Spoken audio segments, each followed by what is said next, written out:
പനനാരുകൊണ്ട് വരിഞ്ഞു കോർത്തൊരു കട്ടിലിൽ പഴമുണ്ടു മൂടിയ കിഴവി രോഗമിലുണ്ടതിൽ.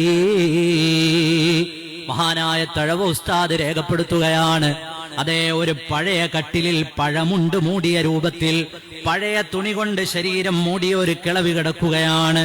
അതെ, അവരുടെ അടുക്കൽ ചെന്നിട്ട് ചോദിച്ചു, നിങ്ങൾക്കു സേവനം ചെയ്യുവാനാരുണ്ട്?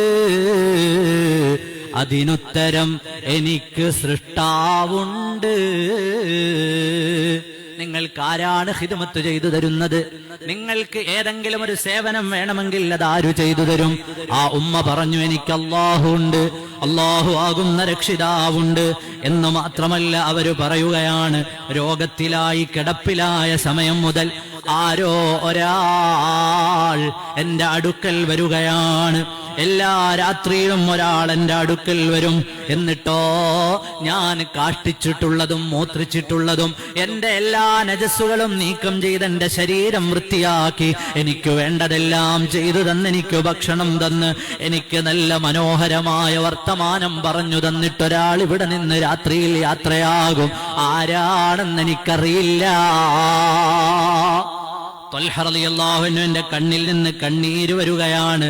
ഒരു കിളവിയുടെ അവരുടെ എല്ലാ ആവശ്യങ്ങളും പൂർത്തീകരിച്ച്, അവരുടെ കാഷ്ടവും മൂത്രവും എല്ലാം എടുത്ത് ശുദ്ധീകരിച്ച് അവരോട് സന്തോഷമുള്ള വർത്തമാനങ്ങൾ പറഞ്ഞിട്ടതാ ത്വൽഹ റളിയല്ലാഹു അൻഹുവിനോട് അവര് പറയുകയാണ്, എന്റെ കൂടെ നേരം ചെലവഴിച്ചവര് തിരിച്ചു പോകും. ഇത് കേട്ടുടൻ ത്വൽഹത്തദാ കരയുന്നു. അറിവുണ്ടോ ഉമ്മ അതാരാണെന്ന്? അറിയുമോ ഉമ്മ? പാതിരാവിൽ വന്ന് നിങ്ങളുടെ കാഷ്ടമെടുക്കുന്നയാള്, നിങ്ങളുടെ മൂത്രം കോരിക്കളയുന്നയാള്, നിങ്ങളെ കട്ടിലിൽ എഴുന്നേൽപ്പിച്ചിരുത്തുന്നയാള്, ഭക്ഷണം തരുന്നയാള്, ശരീരം തുടച്ച് വൃത്തിയാക്കുന്നയാള് അതാരാണെന്നറിയുമോ? ആരുടെ കൈയാണെന്നറിയുമോ? വരാണ് മീറുൽ മുഅ്മിനീൻ ഉമറല്ലോ, ജനസേവകന്മാർക്കുള്ളിമാമാണല്ലോ.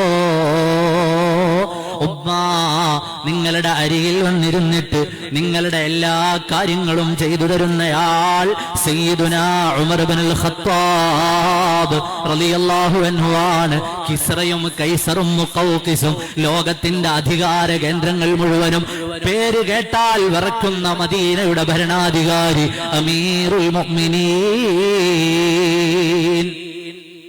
എത്ര മനോഹരമായ ചരിത്രം!